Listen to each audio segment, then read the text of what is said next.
Manchester City destroy Fulham 5-1 as Erling Haaland gets a hat-trick and an assist. But Gab, this wasn't as easy as the scoreline suggests. I don't think it was, certainly not in the first half. No.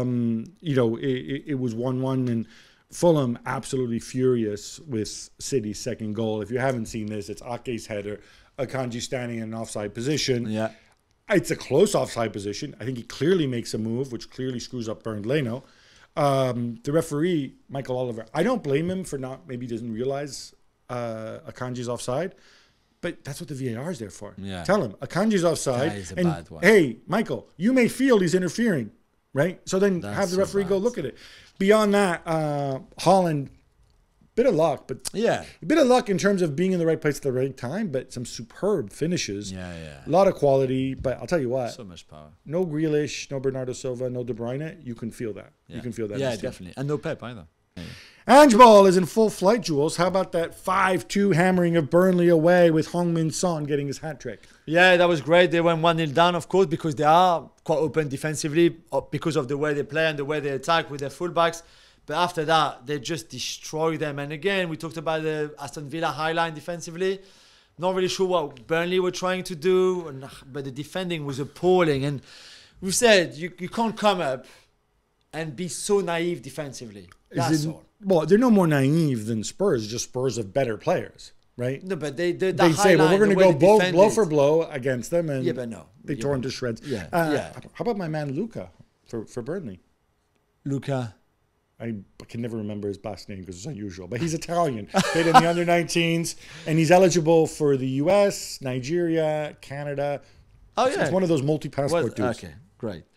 Chelsea fall at home to Nottingham Forest 1-0 and get booed at full time. Gab, you were there. What did you see or not see, maybe? I saw, well, what I did not see shambles. is any sense of creativity, right? When I saw them against Luton on Friday night, and Luton were wide open and have really bad players. Yeah, but they are a terrible team. And so they won 3-0, right? Forest have much better players, and Forest, credit to Steve Cooper, he says, all right, well, we're going to go clog spaces and so on.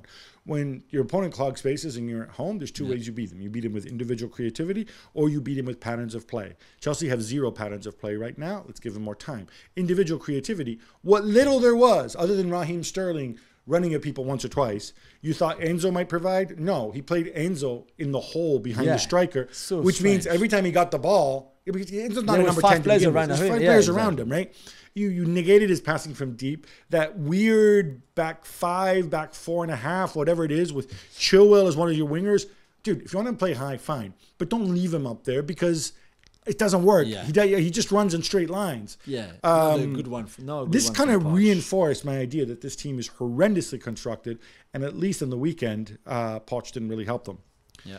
Evan Ferguson bags a hat-trick as Brighton pummel Newcastle 3-1. Jules, 1 win in 4 games for Eddie Howe, but they've played 4 of last season's top 7.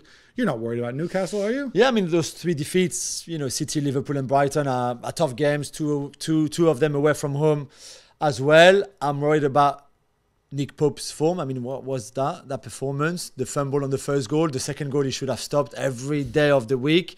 And if you look at it, the XG for Brighton is pretty much similar to the one of Newcastle. Newcastle had 2 big chances massive early. Chances. So it's not all bad, but it's the pressure, and the pressure is big now, of course. And when you come back from international break, you are home to Brentford, then you go to Milan. You will have City in the League Cup. It's not going to be easy. Thanks so much for watching ESPN on YouTube. And for more sports highlights and analysis, be sure to download the ESPN app. And for premium content and live streaming, subscribe to ESPN Plus.